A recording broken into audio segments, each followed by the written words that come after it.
KosherSwitch facilitates the on-demand control of electricity on Shabbat and is endorsed by leading poskim and Orthodox rabbis.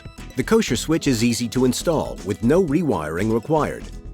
It's also simple to use and, unlike timers, does not require complicated programming. We'll start in normal mode with the KosherSwitch on-off button in its off or down position. The KosherSwitch button isn't attached to anything electrical. It is electromechanically isolated. Its sole purpose is to block or unblock an internally emitted light pulse.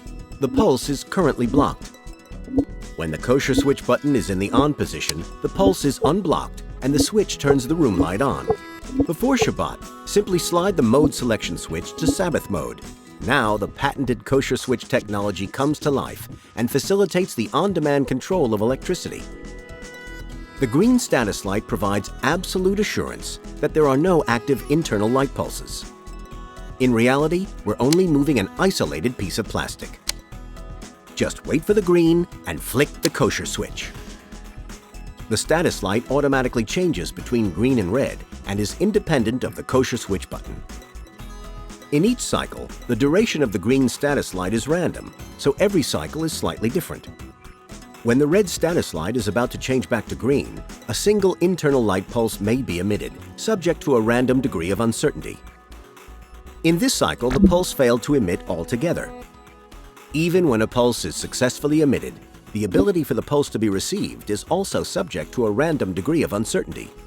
Every cycle is different, independent, with lots of randomization, and its behavior is impossible to predict. So in any given Sabbath mode cycle, there is a first uncertainty or suffix. Will a pulse be emitted successfully?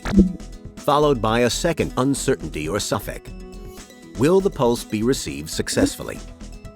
Notice that there's only a single flick of the KosherSwitch button, and then the switch completes one or more cycles with combined uncertainties.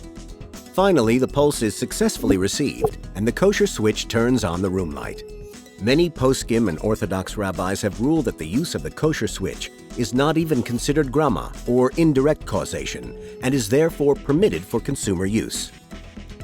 Since all we've done is move a single, isolated piece of plastic.